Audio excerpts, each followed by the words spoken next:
Penulis mengangkat di halaman 8-nya, di sebab lemah iman yang pertama dalam Quran Ikhlas, Allah SWT berfirman dalam surah Bayyinah ayat 5. Karena Anda belum pegang bukunya, mungkin Anda bisa membuka Al-Quran surah Bayyinah ayat 5. A'udzu billahi minasyaitonir rajim. Wa ma umiru illa liya'budullaha mukhlishina lahud-din hunafa.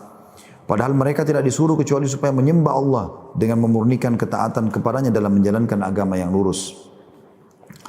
Jadi di sini ada potongan ayat memurnikan ketaatan kepadanya, kepada Allah maksudnya, berarti ikhlas.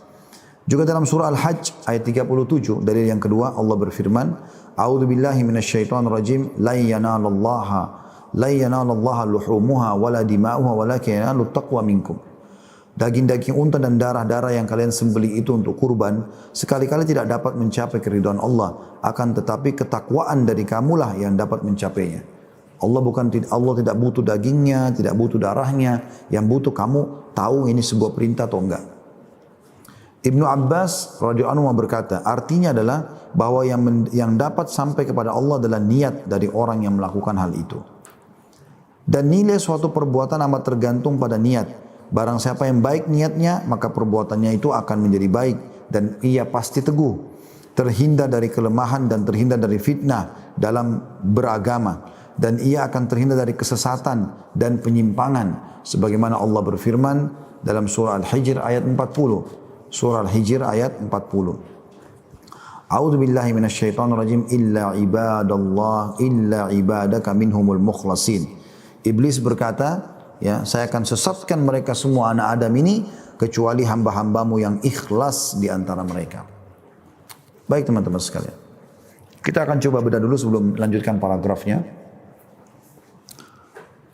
Amal itu yang Anda kerjakan, mau sholat, mau puasa, mau haji, mau umrah, mau sedekah, bakti sama orang tua, jenguk orang sakit, zikir, berdoa dan segala macam, hanya akan diterima kalau memenuhi dua syarat mutlak. Yang pertama, ikhlas. Kata Nabi SAW dalam hadis riwayat Abu Dawud dengan sanad sahih, Inna Allah la yakbalu amalan illa ma kana khalisan liwajhi. Allah tidak akan pernah menerima amalan kecuali yang ikhlas karenanya. Kecuali yang ikhlas karenanya, gitu kan. Jadi memang ikhlas ini harus. Dan lawan ikhlas, kalau Anda mau tahu, adalah riya. Anda pamer, mau dipuji orang, nah itu berarti tidak ikhlas. Berharap balasan, itu berarti tidak ikhlas. Kalau Anda tidak berharap balasan kecuali dari Allah SWT, Anda ikhlas. Kirimkan piring makanan kepada tetangga, kembali berisi lagi atau tidak, yang tidak ada masalah bagi kita. Oke-oke saja. Gitu kan. Karena memang kita berharap wajah Allah, bukan dia. Dia kasih juga di sini, alhamdulillah, tidak dikasih, tidak ada masalah. Kita tidak berharap balasan. Kita berikan sedekah kepada orang miskin, walaupun dia tidak ucapkan terima kasih, tetap aja. Ciri orang tidak ikhlas itu, begitu dia kasih, udah duitnya dikasih 500 rupiah, 500 perak, 1000 atau 2000, kasih orang miskin. Begitu kasih, orang itu langsung pergi. Mungkin dia buru-buru ingin mengejar mobil lain di lampu merah atau apa saja. Wah, memang dasar nggak tahu terima kasih. Berarti dia berharap pujian itu. Rugi benar. Orang ikhlas tidak akan begitu. Bahkan dia berharap kalau perlu orang itu terima lalu pergi, nggak ada masalah bagi dia. Karena bagi dia antara dia sama Allah SWT. Bahkan orang ikhlas itu sering kali melakukan perbuatan berharap tidak ada yang tahu malah. Dia kasih, nggak ada yang tahu dari dia. Dari mana? Hamba Allah. Ada orang dibisikin sama syaitan, ganggu keikhlasannya. Begitu diiklankan di masjid dekat rumah. Bapak Ibu sekalian muslimin muslimat, masjid kita lagi butuh bantuan. Siapa yang mau menyumbang silakan datang ke masjid membawa begini dan begitu, ya. Kemudian Anda datanglah menyumbang. Begitu ditanya pengurus masjid, atas nama siapa? Kalau Anda ikhlas, hamba Allah aja. Kalau yang tidak ikhlas, oh haji fulan bin fulan bin fulan. Ya, kalau perlu tanya, tulis itu haji berapa kali. Ya. Atau hajja fulana binti fulan bin dan seterusnya. Naudzubillah. Lalu kemudian disebutlah namanya, dia lagi di rumah, dia dengar tuh pakai mikrofon masjid, yang telah menyumbang haji fulan. Syaitan bisikin hatinya, tuh namamu disebut. Oh iya, selesai. Hanya sebatas itu. Untuk apa teman-teman riya ini? Untuk apa? Manfaatnya apa? Hilang. Mau ngejar lidahnya orang? Oh, kamu hebat, kamu dermawan, kamu soleh. Itu kamu soleh, itu yang kau kejar? Apa yang kau dapat? Kenyang ke perutmu? Tambah terang matamu, bertambahkah rambut kepalamu? Gak ada sesuatu yang kau dapatkan. Rugi, gitu kan? Gak ada manfaatnya sama sekali. Tapi orang ikhlas dapat pahala. Dia akan panen itu pada hari kiamat. Kita sebagai seorang muslim yakin, "Faman ya'mal mithqala dzarratin khairan yara." Siapa yang buat seperti biji sawi dari kebaikan, pasti dia akan dapat lihat dan dapat balasannya. "Wa may ya'mal mithqala dzarratin syarran yara." Allah gunakan kalimat dzarrah, dan siapapun yang berbuat seperti biji sawi dari keburukan, dia akan lihat. Semua akan didapatkan. Maka rugi kita butuh di sana. Saya kasih resep kalau orang mau riak sebenarnya. Daripada antum sholat malam, udah 1 jam, 2 jam sholat malam, udah khusyuk, udah berdoa. Terus besok teman kantor juga riak. Semalam kau sholat gak? Saya sholat. Begitu, akhirnya hilang pahala 2 jam. Gak usah repot-repot. Malam hari kalau mau tahajud, cari siapa yang jadi target anda besok. Misal atasan fulan, teman fulan. Ketuk rumahnya bel, saya mau sholat malam, lihat nih. Selesai. Gak usah tunggu besok pagi, kan rugi. Buang-buang waktu itu. Ya. Mereka para salafus saleh teman-teman sekalian berharap agar amalnya tidak diketahui. Dan Nabi SAW juga sudah mengatakan dalam hadis sahih riwayat Muslim, Inna Allah yuhibbu taqiyul ganiyul khafi. Allah cinta sekali dengan hamba yang taqi, suka patuh pada Allah. Yang diperintahkan kerjakan, yang dilarang jauhi. Yang halal nikmati, yang haram tinggalkan. Lalu ghani, kaya, suka bersedekah. Dan khafi, suka merahasiakan amalnya. Sebagian salafus saleh teman-teman pernah bersedekah 20 tahun. Bukan 20 tahun malah, seumur hidupnya sekian tahun dia bersedekah. Gak ada yang tahu kalau dia bersedekah. Termasuk orang-orang miskin yang menerima sedekahnya. Dinukil sebuah kisah seorang penduduk Madinah dari cucu Nabi SAW. Orang ini sangat soleh. Setiap habis sholat malam, dia nggak cerita sama istrinya. Dia ambil gandum, ya, berkarung-karung 1 kilo, diangkat sampai 100 kilo. Pikul di karung besar, diputar di pundaknya, dibawa. Dia naik kuda, dilempar ke rumah 100 orang miskin. Dia nggak ketuk ya, ini dari saya, nggak ada. Taruh, pergi. Itu puluhan tahun dia berjalan. Anda tahu kapan ketahuannya? Pada saat orang ini sudah meninggal dunia. Jenazahnya itu disolati, ternyata di pundak sebelah kanannya ada bekas warna hitam. Ditanya istrinya, kenapa ini pundak suamimu? Dia bilang, saya juga tidak tahu. Istrinya nggak tahu. Saya juga tidak tahu. Hanya saja saya tahu kalau malam-malam biasa dia keluar bawa karung. Karena dia tidak cerita, saya juga tidak tanya gitu. Lalu kemudian pada saat itu ada orang-orang tersebarlah begitu di Madinah. Ternyata ada orang-orang miskin yang biasa terima kantong-kantong gandum. Sekarang sudah tidak lagi semenjak orang itu meninggal. Baru ketahuan kalau dia lakukan. Puluhan tahun. Seorang di antara mereka teman-teman berpuasa sunnah Senin Kamis. 20 tahun lebih istrinya nggak tahu. Kok bisa? Bukan dia tidak bisa cerita sama istrinya, bukan dia tidak bisa ajak. Tapi rupanya sebelum menikah, ini ijtihad dari dia ya. Sebelum dia menikah, dia nggak pernah sama sekali, dia selalu puasa Senin Kamis. Begitu dia nikah, dia tidak cerita sama istrinya, kalau saya puasa Senin Kamis. Istrinya seperti layak semua istri, nyiapin makan istri suaminya. Kalau Senin sama Kamis, dia nggak bilang, nggak usah saya lagi puasa, enggak. Dia diam saja, dia bawa, suruh bungkusin.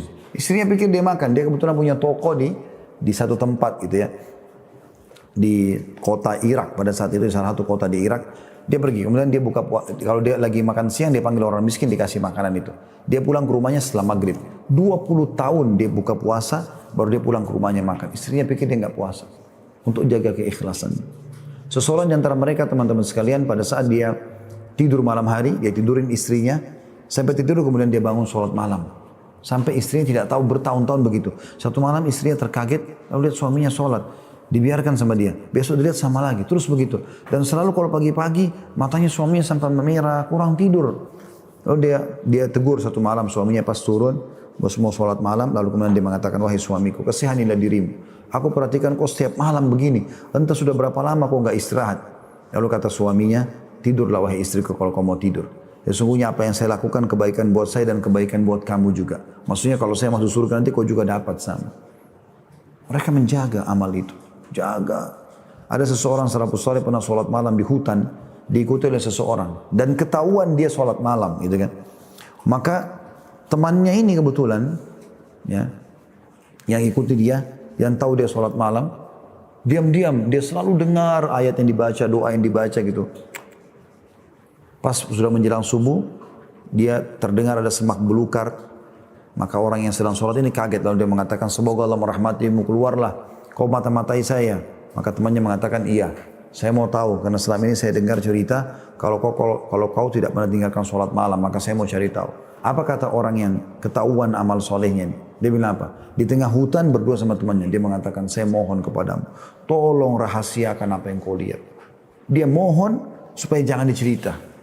Kalau kita subhanallah sekarang terbalik, berharap orang expose. Nggak akan sedekah kecuali ada kamera. Sebentar. Nah, syuting dulu kamera. Berdoa di depan Ka'bah, subhanallah, harus Ka'bah kelihatan sebentar. Ya, supaya ditahu berdoa di depan Ka'bah. Ada berapa kali saya tahu orang begitu foto. Kenapa akhi dan ukhti? Apa yang mau didapat? Ini lidahnya manusia. Oh, kamu hebat. Terus apa? Gemukkah kamu? Nggak ada manfaatnya. Gitu. Harus hati-hati. Karena sayang, amal kita akan dibangkitkan hari kiamat dan kita hanya diterima ya dari amal kita adalah yang penuh dengan keikhlasan. Oleh karena itu disebutkan, kata penulis, diriwayatkan dari Umar bin Khattab radhiyallahu anhu bahwasanya Rasulullah SAW bersabda, innamal a'malu binniyati wa innamal likulli imri'in ma nawa. Sesungguhnya pekerjaan-pekerjaan itu tergantung pada niat-niatnya dan sesungguhnya setiap orang akan mendapatkan ganjaran perbuatan sesuai dengan yang dia niatkan. Hadis riwayat Bukhari Muslim. Imam Nawawi rahimahullah berkata, ini adalah hadis sahih yang telah disepakati kesahihannya dan disepakati sebagai satu di antara hadis-hadis yang berkedudukan dan keutamanya sangat besar serta merupakan salah satu di antara hadis-hadis yang menjadi dasar-dasar Islam. Ikhlas adalah di mana pujian dan hinaan manusia sama nilainya di sisimu dan kesepadanan antara yang lahir dan yang batin pada dirimu. Pada zaman ini keikhlasan merupakan barang langka, dalam kurung tidak ada yang memilikinya kecuali bagi mereka yang dirahmati Allah, apalagi di tengah kehidupan yang penuh dengan tipu daya, lemahnya muraqabah atau mawas diri dan keyakinan. Kata penulis, saya tidak yakin, saya tidak mengatakan bahwa keikhlasan telah lenyap sehingga dengan begitu saya telah berdusta. Akan tetapi untuk menuju kepada keikhlasan dibutuhkan kesungguhan dan latihan yang terus-menerus atau mujahadah dalam setiap amal perbuatan. Salah satu ciri ikhlas teman-teman sekalian adalah tidak menceritakan amal. Kalau dia ditanya, baru dia jawab. Kalau ada orang tidak ditanya cerita, berarti sudah jelas riya. Terutama paham salah ibadah gitu kan. Kau puasa enggak? Kau puasa? Saya puasa. Enggak ada yang nanya. Siapa yang nanya kamu? Halo? Gitu kan. Kan enggak boleh. Gitu kan aneh benar. Tapi kalau kita mau ke masjid, tiba-tiba ada yang tanya. Mau kemana? Pak, mau kemana? Masa kita bilang, kalau saya bilang riya nih. Kan enggak mungkin. Ya saya mau ke masjid. Kan lagi ditanya. Kalau ditanya beda. Kalau tidak ditanya, nah ini jadi masalah. Satu perbuatan jika telah dinodai dengan berbagai macam noda berupa riya atau mencari kemasyhuran, maka sungguhnya sikap itu akan menjadikan seseorang lemah dalam melaksanakan pekerjaan itu. Bahkan pekerjaan itu akan menjadi sia-sia. Dari Abu Hurairah radhiyallahu anhu ia berkata, aku mendengarkan Rasulullah SAW bersabda, qala Allah Ta'ala, ana agna syurakai an syirk, man amila amalan asyraka fihi ma'i ghairi taraktuhu wa syirku. Allah yang maha tinggi telah berfirman, aku paling sangat tidak membutuhkan kesyirikan. Partner, Allah enggak butuh itu. Ya, jadi ikut sertakan Allah salat untuk Allah tapi juga untuk dipuji sama orang. Allah enggak butuh itu. Maka barang siapa yang telah melakukan suatu perbuatan yang dalamnya perbuatan itu yang mempersekutukanku dengan selain aku, kata Allah, maka aku akan meninggalkannya dan perbuatan syiriknya itu. Hadis sahih riwayat Muslim. Terkadang seseorang telah beriltizam atau bersikap konsisten hingga ia termasuk dalam golongan orang-orang yang konsisten. Akan tapi tujuannya bukan untuk konsisten itu sendiri dan tidak pula bertujuan untuk mendapat ridha Allah, melainkan ia memiliki maksud-maksud lain yang dengan cepat akan menghancurkan sikap konsistennya itu. Karena ia tidak mengharapkan Allah dan juga kehidupan akhir. Abu Al-Qasim Al-Qusairi rahimahullah berkata, ikhlas itu adalah memusatkan niat dalam melaksanakan ketaatan hanya kepada Allah yang Maha Suci semata, yaitu melakukan ketaatan dengan maksud hanya untuk taqarrub atau mendekatkan diri kepada Allah. Tidak ada maksud lain, seperti untuk mendapat perhatian, pujian manusia, atau tujuan-tujuan lain yang bukan untuk mendekatkan diri atau taqarrub kepada Allah. Sahal bin Abdullah At-Tasatturi rahimahullah berkata, ketika orang-orang bijak menafsirkan ikhlas, maka mereka tidak mendapatkan selain pengertian bahwa hendaknya bergerak atau berdiamnya seseorang dalam situasi terlihat ataupun tersembunyi, adalah hanya karena Allah semata. Tidak dinodai oleh hawa nafsu ataupun dorongan duniawi. Terakhir paragrafnya teman-teman sekalian, maka barang siapa yang mendambakan keselamatan di dunia dan di akhirat, maka hendaknya ia bersikap ikhlas dan terus-menerus mengawasi niatnya, karena hanya dengan sikap itulah suatu perbuatan memiliki nilai ibadah. Pekerjaan sedikit atau kecil yang disertai keikhlasan itu lebih baik daripada pekerjaan banyak yang hampa tanpa keikhlasan. Saya akan tutup teman-teman sekalian dengan kisah Zubaidah rahimahullah. Anda mungkin tidak tahu siapa Zubaidah. Ya. Itu bukan orang Indonesia, tapi dia adalah salah satu ratu Islam. Zubaidah, namanya dia Amatullah. Ya, dia adalah istri Harun al-Rashid, salah satu khalifah di zaman Abbasiyah, yang terkenal dengan kekuatannya, keberaniannya dan segala macam. Teman-teman sekalian, Zubaidah ini terkenal sudah cantik, saking cantiknya sampai dipanggil Zubaidah. Zubaidah dari bahasa Zubda. Zubda itu artinya mentega, lembut, warnanya bagus gitu-gitu ya. Orang juga pakainya mudah dan seterusnya.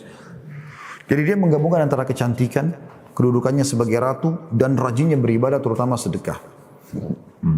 Tidak pernah teman-teman ada satu titik kesempatan sedekah kecuali beliau sedekah.